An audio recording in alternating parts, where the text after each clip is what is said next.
Hey everyone, Harry here to talk about Walt Nauta and his arraignment yesterday and what happens next with him. So, several points to really focus on. First, just the overall clock ticking and delay. It's been about a month since the original indictment, and Nauta has done his job basically, a little bit like a first down play for 7 yards. Excuse the sports metaphors, but he's eaten up a month of the clock just saying it's taken this long to find a local counsel, which you need for this case. His main counsel, Stanley Woodward, who's from D.C., will still represent him, a well-respected defense lawyer generally, although representing a lot of folks here and is also being paid for by the Trump team. So anyway, finally Nauta shows up and has a lawyer like one step removed from having to get a federal public defender.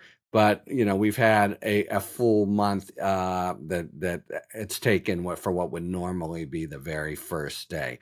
All right. Now, what about the timing overall and how does that affect things? Because before the judge, Cannon, was saying, Trump and Nauta needed to respond to the scheduling motion, and that's going to be the big thing coming up. They're now going to have to respond to that next week, I think by the 13th, and then the 14th is a hearing. The hearing is, and here's the second big point, first and foremost on the Classified Information Act and how the parties are going to handle that. That is Trump's golden ticket to try to delay things because there are procedures under the act that permit a lot of back and forth wrangling over what information exactly will be put before the jury. And you can bet your bottom dollar that Trump will be coming forward and saying, oh, we must have this and that, and not just the 31 documents, but others, in order to put them in context. And it's a well-known strategy for basically making the United States put pressure on them and potentially even drop charges. That's happened in the past when courts have sided with defendants saying, yes, you do need this information, and the DOJ, its national security folks, have been unwilling to release it. I think the DOJ has thought about this in advance.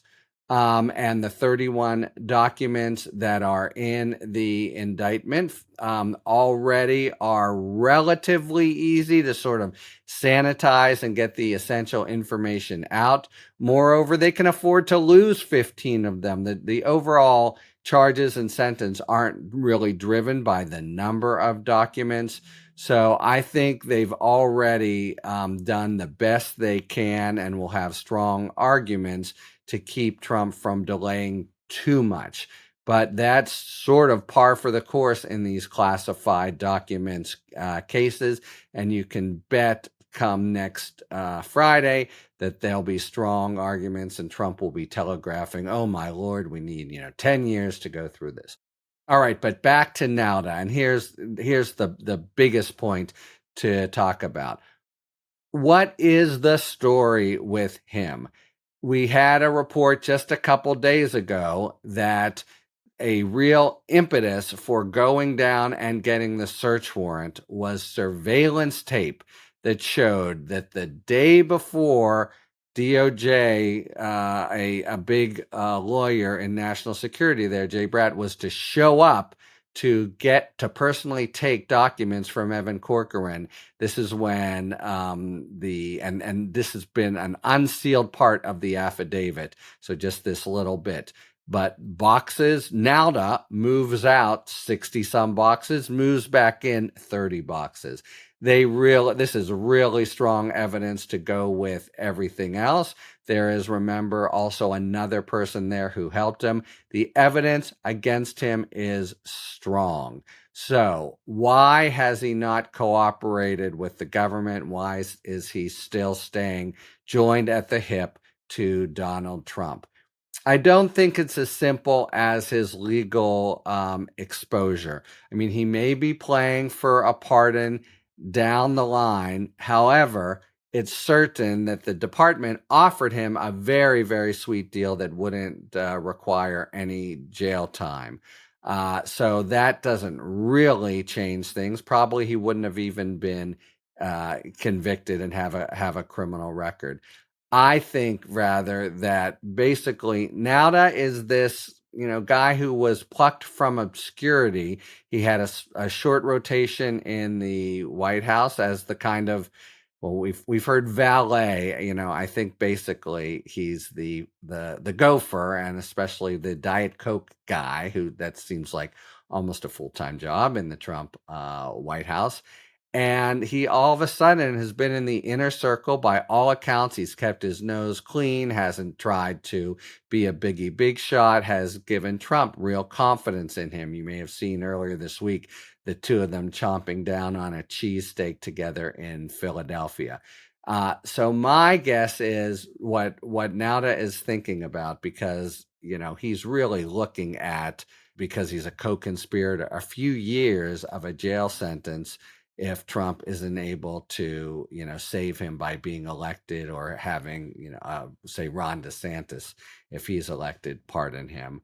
I think he's probably concluded, at least so far, maybe I have to do a little jail time, but after it's all out, the Trump family, I'm now in the fold and they'll take care of me, because who is he otherwise? Just a sort of obscure figure in the military, and maybe there's nothing left, but he could be a real stalwart member of the Trump family, a loyal figure.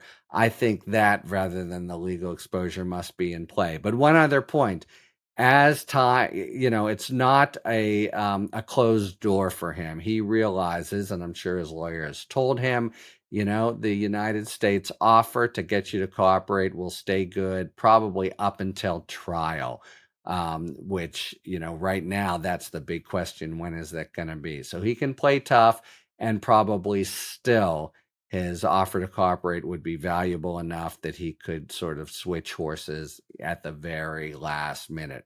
So for now, staying loyal to Trump, seeing what's going on, how the election's shaping up, maybe that overall makes sense. The more nefarious hypothesis is his lawyer, who's being paid by Trump, is kind of pushing him that way against his legal interest.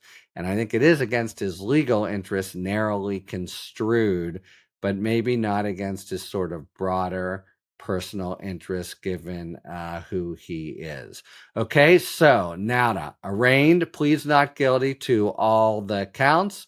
We have the new evidence of his moving stuff in and out, and described on the unredacted affidavit. That's a little bit of a interesting illustration of how you really have to cross your T's and dot your I's in the affidavit. It's the part that's been unsealed really shows the DOJ making clear, just where this is in Mar-a-Lago. So that's point one. Point two is the scheduling coming up and the hearing next Friday, and the first Trump Nauta now combined team counter offer for schedule. And then finally, the whole figure of Nauta, who at least on the documents case could absolutely, all he's got to say is testify. Why'd you do this? Because the boss told me to. What did he tell you? And then Trump is, total. It would totally make the case. But there are other ways to make the case. I think they don't desperately need him, but they would surely take him if they could. And that includes not just now, but all the way down the line until the case is finally tried. When will that be? We'll know a little bit more about that after next Friday, when we see how what Trump's position is for the classified documents issues, and what the judge's ruling on that is going to be. Talk to you later. Thanks for tuning in. If you enjoyed this video and other Talking Feds content, please take a second to like and subscribe.